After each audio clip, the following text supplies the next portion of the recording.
Busy split-screen schedule of former President Donald Trump. In New Hampshire last night, he attacked Nikki Haley, his closest rival in the upcoming GOP primary there. And in New York, just hours before that, he had multiple outbursts during an E. Jean Carroll defamation suit against him. They're working out the damages. This led to warnings from the judge. Caitlin Huey-Burns is in Manchester, New Hampshire once again for us. Caitlin, good morning.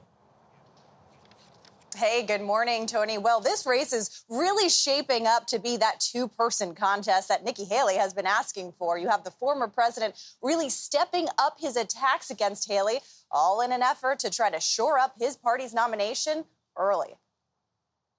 I know Trump threw a temper tantrum about me. Nikki Haley has a target on her back in New Hampshire.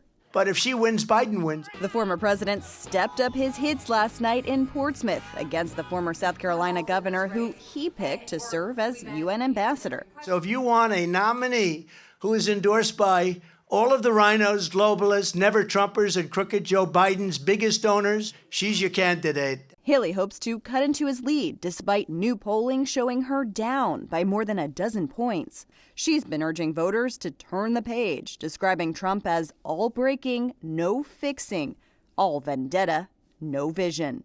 Yo, Trump! Before last night's rally, Trump appeared again in a Manhattan courtroom for his second defamation trial, where a judge issued him a warning to stop his verbal outbursts during author E. Jean Carroll's testimony, or he'd be ejected. It's ridiculous. They should be thrown out, and I frankly am the one that suffered damages. But Haley has largely stayed away from responding to his legal challenges.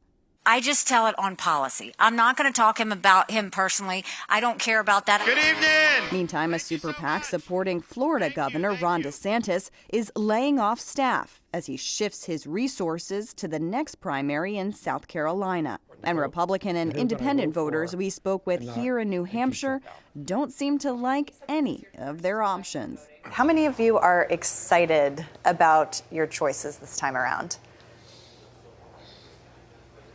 No one. Who are you leaning towards?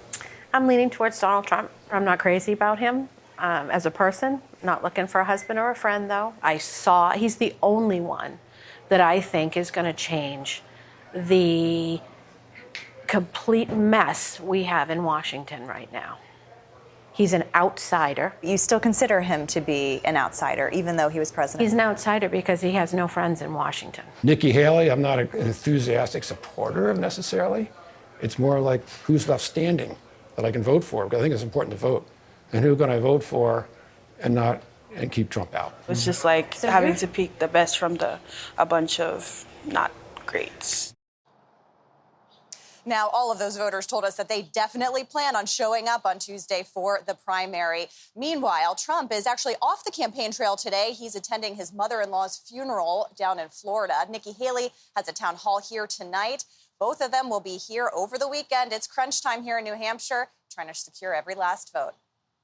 Tony? Nikki Haley trying to close that gap. Caitlin, thank you very much. A reminder to our viewers, you can watch complete coverage of the New Hampshire primary all day this coming Tuesday, January 23rd. And if you're in New Hampshire, participate in that primary, and you can watch on all of CBS's platforms.